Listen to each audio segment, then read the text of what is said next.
I want to tell you something that took me decades to understand, something that cost me friendships, opportunities, peace of mind, and years of unnecessary suffering.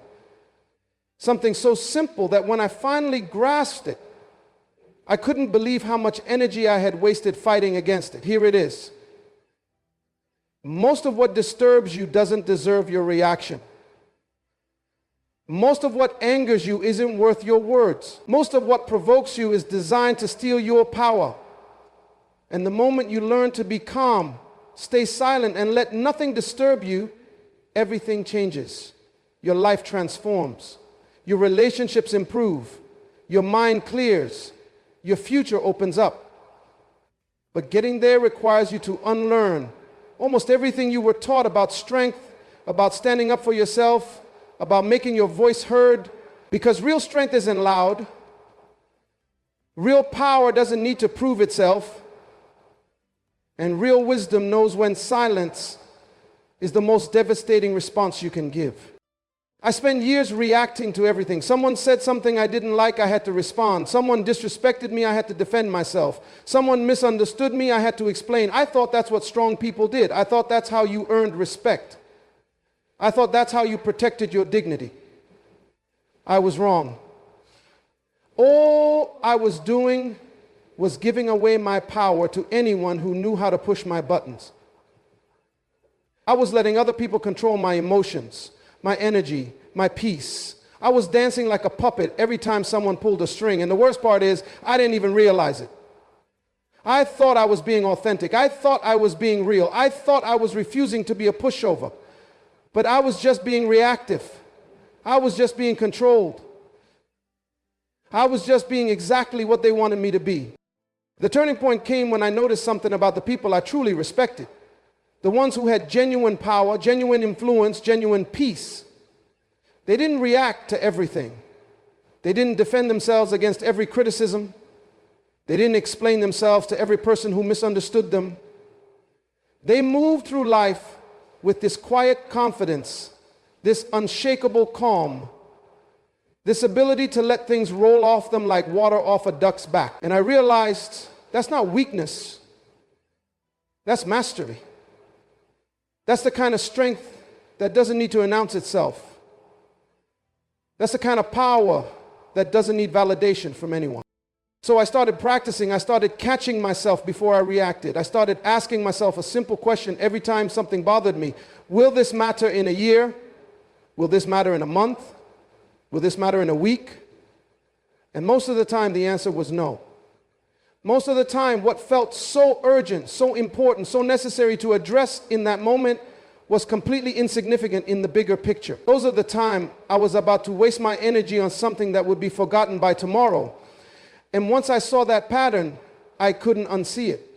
I started to understand that peace isn't something you find.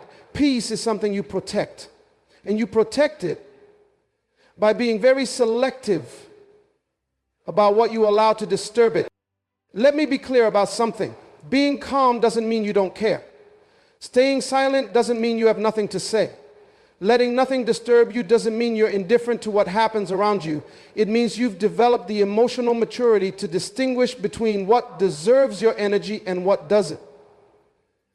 It means you've learned that not every battle is worth fighting, not every insult is worth addressing, not every opinion is worth considering, not every opinion is worth considering. It means you've realized that your peace of mind is too valuable to trade for the temporary satisfaction of proving someone wrong or putting someone in their place. I used to think that if I didn't defend myself, people would think I was weak. If I didn't speak up, people would take advantage of me. If I didn't react, people would disrespect me. But I learned the opposite is true.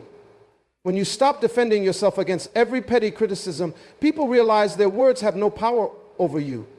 When you stop speaking up every time someone says something you disagree with, people start to understand that you're secure enough in your beliefs that you don't need everyone to agree with you. When you stop reacting to every provocation, people recognize that you're operating on a different level, that you're not playing the same games anymore, that you've evolved beyond the need for their validation. There's a specific kind of power that comes with silence, A power that most people never discover because they're too busy talking, too busy explaining, too busy defending, too busy reacting. When someone attacks you and you don't respond, they don't know what to do with that. They expected a fight. They wanted a reaction. They were prepared for you to get emotional, to get defensive, to give them ammunition for the next round. But when you give them nothing, when you simply observe them with calm detachment, when you refuse to engage in their drama, something shifts. Suddenly, they're the ones who look foolish. Suddenly, they're the ones wasting energy. Suddenly, they're the ones who seem small and petty, while you seem measured and mature. I remember a situation years ago where someone was spreading lies about me, complete fabrications designed to damage my reputation. The old me would have immediately jumped into action, defending myself, setting the record straight, making sure everyone knew the truth. But I had learned by then that sometimes the truth doesn't need a defense attorney. Sometimes the truth just needs time. So I said nothing. I did nothing. I let the lies exist without giving them any energy. And you know what happened? Within weeks, the person spreading them lost all credibility because their stories kept changing, kept getting more exaggerated, kept revealing themselves as fiction. Meanwhile, I went about my life, focused on my work, treating people well, being consistent, and people noticed. They noticed that I wasn't scrambling to defend myself. They noticed that I wasn't emotional or desperate. They noticed that I had the confidence to let my character speak for itself. And that silence, that refusal to engage, that calm in the face of attack, said more about my integrity than any defense I could have mounted. This is something young people struggle to understand. When you're young, you think you have to fight every battle. You think you have to correct every misconception. You think you have to make sure everyone knows your side of the story. But as you get older, as you gain experience, as you see the same patterns play out over and over, you realize that most battles aren't worth the casualties. Most misconceptions correct themselves without your intervention. Most stories don't need your input because the people who matter already know who you are, and the people who don't matter won't believe you anyway. There's something liberating about reaching the point where you genuinely don't need people to understand you, where you're so secure in who you are that other people's interpretations of your actions, your words, your intentions simply don't disturb your peace. I'm not talking about arrogance or not caring what anyone thinks. I'm talking about the deep inner knowing that comes from having done the work on yourself, from having examined your own character, from having aligned your actions with your values. When you know who you are, really know it at your core, other people's opinions become just noise. Interesting sometimes, worth considering occasionally, but ultimately just noise that you can choose to tune out. The people who master this art of calm, this discipline of silence, this immunity to disturbance, they share certain characteristics. They don't seek attention, but they command respect. They don't need to be the loudest voice in the room, but when they speak, people listen. They don't react to every slight, but when they do respond, it's measured, it's precise, it's devastating in its clarity. These are the people who understand that power is conserved, not displayed. That strength is stored, not spent on trivial conflicts.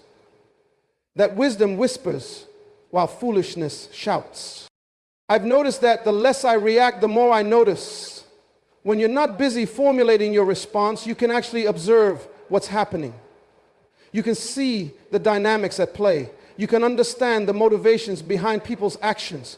You can recognize patterns you would have missed if you were emotionally engaged. This is one of the unexpected benefits of staying calm.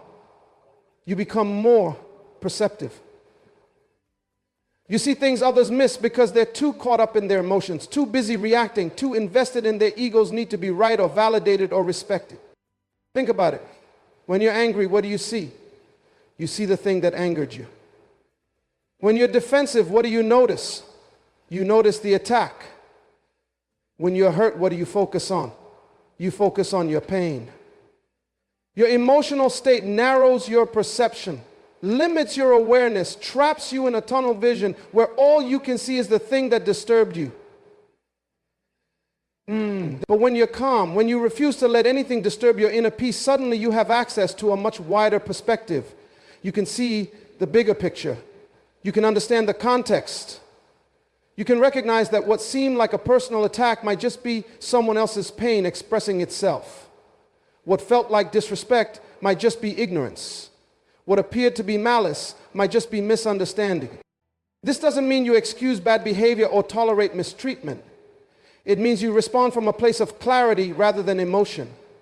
It means you make decisions based on wisdom rather than impulse. It means you choose your battles based on what serves your long-term interests rather than what satisfies your short-term ego. And that's a completely different way of moving through the world. I'll tell you what changed for me when I adopted this approach. My relationships improved dramatically, not because I became a pushover, but because I stopped creating unnecessary conflict. I stopped taking things personally. I stopped assuming the worst about people's intentions. I started giving people space to be flawed, to make mistakes, to have bad days, without immediately writing them off or getting offended. And when I did need to address something, when something genuinely crossed the line, my words carried more weight because people knew I didn't speak out of petty emotion. They knew that if I was saying something, it mattered. My work improved because I stopped wasting energy on office politics, on who said what, on who got credit for what, on all those little dramas that consume so much mental bandwidth in most workplaces. I focused on doing excellent work. I focused on building genuine skills. I focused on creating value. And while others were busy gossiping, competing, positioning themselves, I was quietly building something real. And eventually that spoke louder than any self-promotion could have. My health improved because chronic stress is a killer.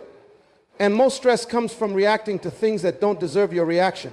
When you stop letting every little thing disturb you, your nervous system settles, your cortisol levels drop, your sleep improves, your digestion improves, your immune system strengthens. Your body literally functions better when your mind is calm.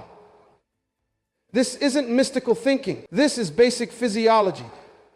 Your body is designed to handle acute stress, short bursts of fight or flight when you face genuine danger. But it's not designed to handle chronic stress, that constant low-level activation that comes from treating every inconvenience, every disappointment, every criticism as a crisis. When you master the art of staying calm, you give your body the gift of operating the way it's meant to operate. But perhaps the biggest change was in how I felt about myself. There's a deep satisfaction that comes from self-control, from knowing that you're not at the mercy of your emotions, from understanding that you have the power to choose your response to any situation. It's different from the satisfaction of winning an argument or proving someone wrong or getting the last word. Those satisfactions are shallow and temporary. The satisfaction of self-mastery is deep and lasting. It's the satisfaction of knowing you're becoming the person you want to be, not just reacting like a programmed robot to every stimulus in your environment. Let me address something that confuses people about this philosophy. They think staying calm means being passive. They think silence means agreement. They think letting nothing disturb you means accepting everything. That's not what I'm saying at all. There's a massive difference between being calm and being passive.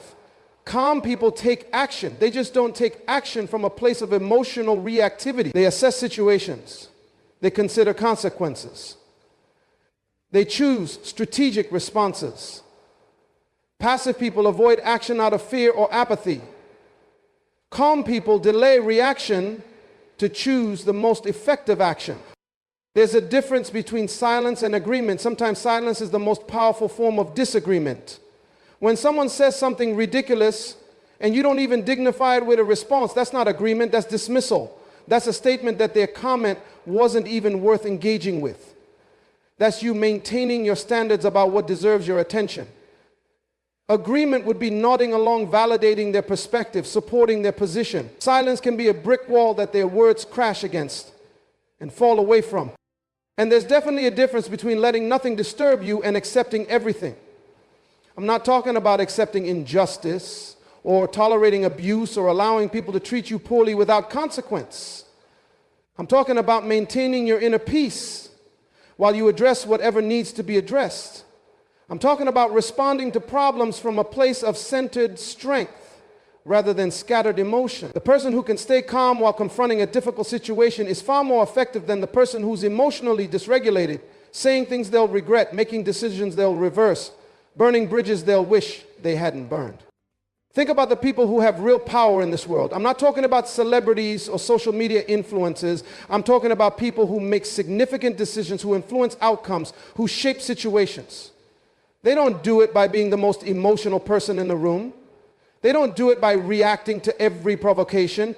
They do it by staying calm under pressure, by thinking clearly when others are panicking, by maintaining their composure when everyone else is losing theirs. That's not coincidence. That's cause and effect. Their calmness is part of why they have power. Their refusal to be disturbed is part of what makes them effective. I've learned that most disturbances are tests, not in some cosmic sense, but in a very practical sense. People test you to see what you're made of. Situations test you to reveal your character. Life tests you to show you where you still have work to do. And the only way to pass these tests is to refuse to be disturbed by them. When someone tries to provoke you and you stay calm, you pass the test. When circumstances try to overwhelm you and you maintain your composure, you pass the test. When your own emotions try to hijack your decision making and you observe them without being controlled by them, you pass the test. And here's what's interesting. When you consistently pass these tests, fewer tests come your way. Not because life gets easier, but because you've demonstrated that you're not easily disturbed, so people stop trying to disturb you. You've shown that you don't engage in drama, so drama stops seeking you out. You've proven that you operate from principles rather than emotions, so situations that would have been chaotic with someone else resolve themselves smoothly with you. It's like you create a force field of calm around yourself that repels the kind of chaos that used to be normal in your life. But this doesn't happen overnight. This is a practice, a discipline, a skill you develop over time. You will fail at it repeatedly before you master it. You will react when you meant to stay calm. You will speak when you meant to stay silent. You will let things disturb you that you wish you could have ignored. That's part of the process. The key is to learn from each instance. When you react poorly, don't beat yourself up about it. Just observe it. Notice what triggered you. Notice what you felt. Notice what you said or did. Notice the consequences. And then ask yourself, how could I handle this better next time? Out of keeping a mental inventory of my triggers, the things that could reliably make me lose my composure. For some people, it's criticism. For others, it's feeling disrespected. For others, it's being misunderstood. For others, it's seeing injustice. Everyone has their specific triggers, the buttons that, when pushed, bypass their rational mind and activate their emotional reactivity. Once I identified my triggers, I could prepare for them for whatever period of time. But I always be better prepared. But once I had been prepared, I was ready. That updated the way that I prepared for them. I could practice my response ahead of time.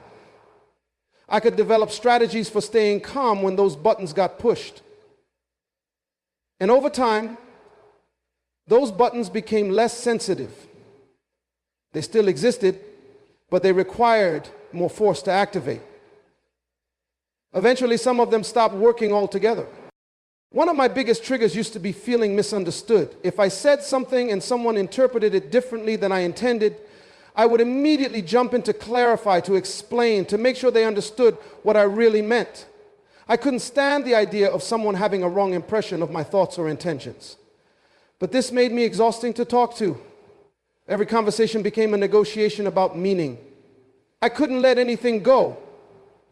I couldn't accept that sometimes people will misunderstand you, and that's okay.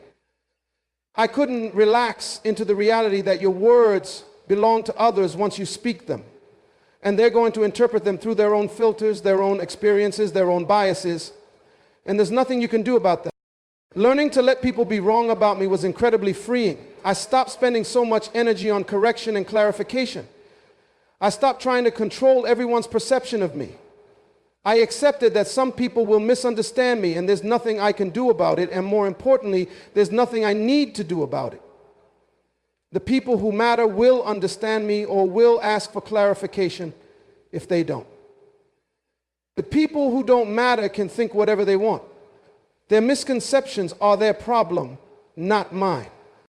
Another trigger was feeling disrespected. If someone spoke to me in a tone I didn't like, or dismissed my opinion, or didn't acknowledge my contribution, or treated me as less than I believed I deserved, I would bristle. I would find a way to reassert my value, to remind them who they were dealing with, to put them in their place. But all this did was make me look insecure. Secure people don't need to demand respect. They don't need to react to every slight. They know their value and they don't need it validated by everyone they encounter. When I finally understood that, when I finally internalized it, I stopped caring so much about whether every person I interacted with treated me with the level of respect I thought I deserved. Here's what I learned about respect. You can't force it. You can demand it, but that's not real respect. That's fear or compliance. Real respect is earned through consistency, through character, through the accumulation of actions over time that demonstrate your integrity and competence. And the irony is, the less you need it, the more you get it. The more secure you are in yourself, the less you react to disrespect. The more respect comes your way. Because people recognize that you're not desperate for their validation. They recognize that you're operating from a place of genuine self-worth rather than fragile ego. I also used to be triggered by injustice. When I saw something unfair happening, I had to speak up, I had to do something, I had to make it right. And while there's nobility in that impulse, it also meant I was constantly agitated, constantly fighting, constantly exhausting myself, trying to fix everything wrong with the world. I had to learn to distinguish between the injustices I could meaningfully impact and the injustices I couldn't. I had to learn to pick my battles. I had to learn that you can care about something without making it your personal crusade. You can acknowledge something is wrong without feeling obligated to fix it yourself right now. You can maintain awareness of problems while also maintaining your peace. This doesn't mean you never take action against injustice. It means you take strategic action rather than reactive action. It means you choose the battles where you can actually make a difference rather than scattering your energy across every wrong you encounter. It means you sustain your capacity to create change by not burning yourself out on fights you can't win. The people who create lasting change in the world aren't the ones who react emotionally to every injustice. They're the ones who stay calm enough to develop effective strategies, who maintain their composure enough to build coalitions, who preserve their energy enough to sustain long-term efforts. Emotional reactivity might feel good in the moment, but it rarely creates lasting impact. As I practiced staying calm, as I developed the discipline of silence, as I learned to let fewer things disturb me, I noticed my decision-making improve dramatically. When you're emotionally activated, you make terrible decisions. You say things you don't mean. You make commitments you can't keep. You burn bridges you'll need to cross later. You prioritize short-term satisfaction over long-term benefit. But when you're calm, when you're not disturbed, you can think clearly. You can consider consequences. You can evaluate options.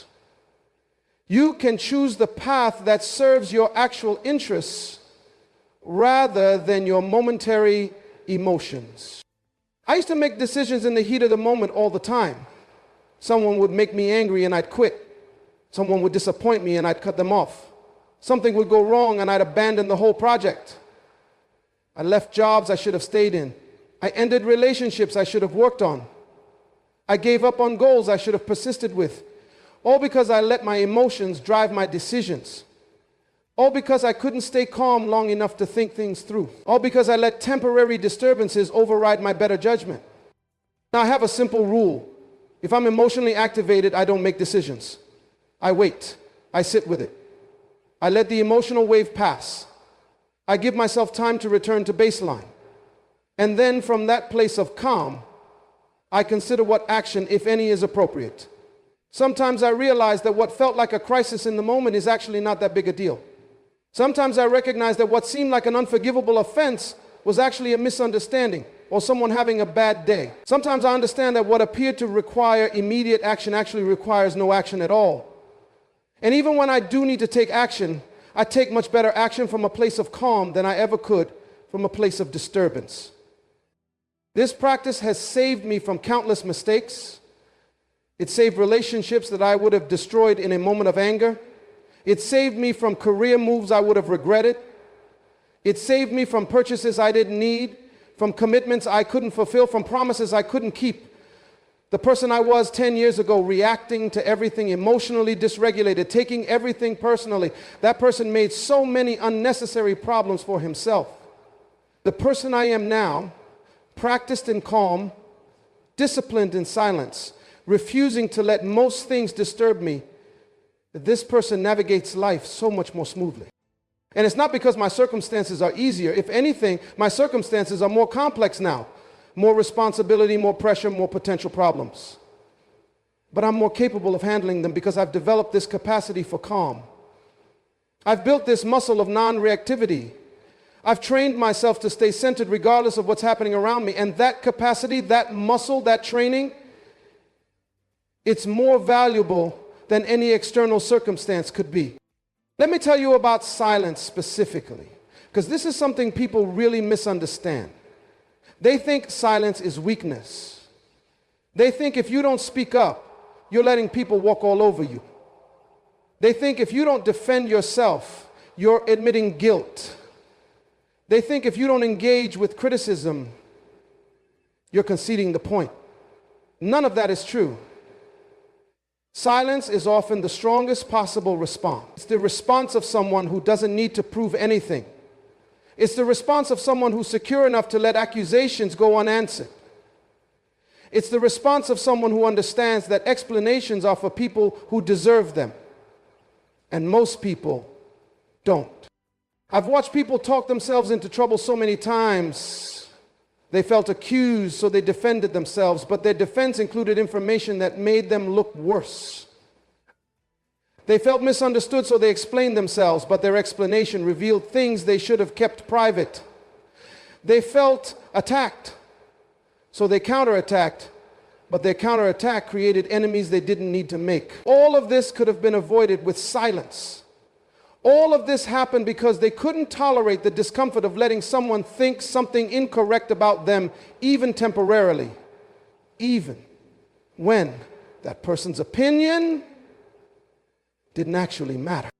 There's a certain maturity that comes with understanding you don't owe everyone an explanation.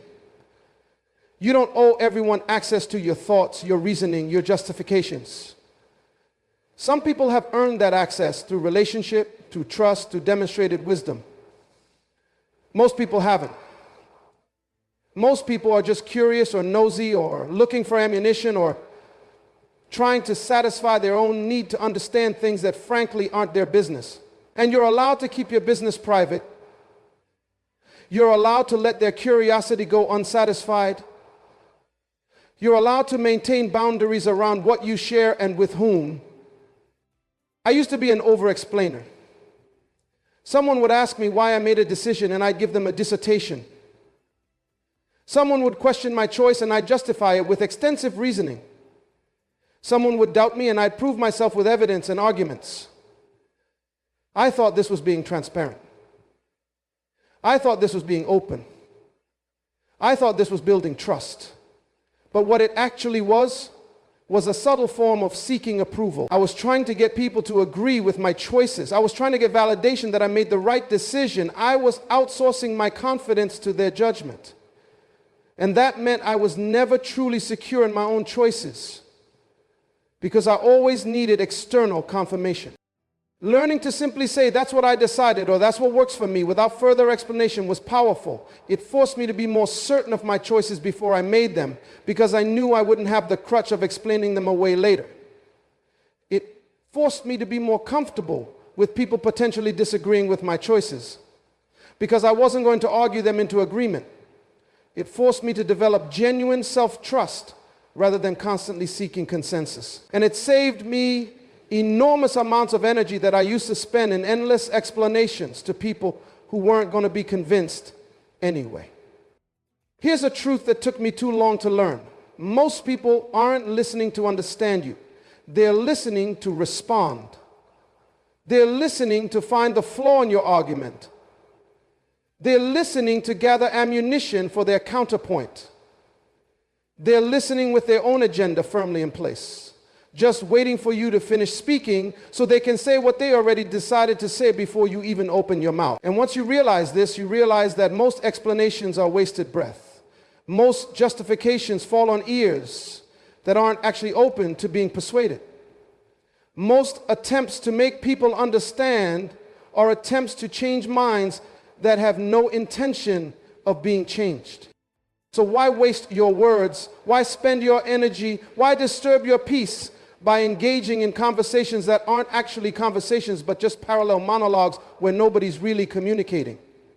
Better to save your words for the people who've demonstrated they're actually listening. Better to save your explanations for the people who've earned the right to hear them. Better to maintain your silence with everyone else and let them think whatever they're going to think, regardless of what you say.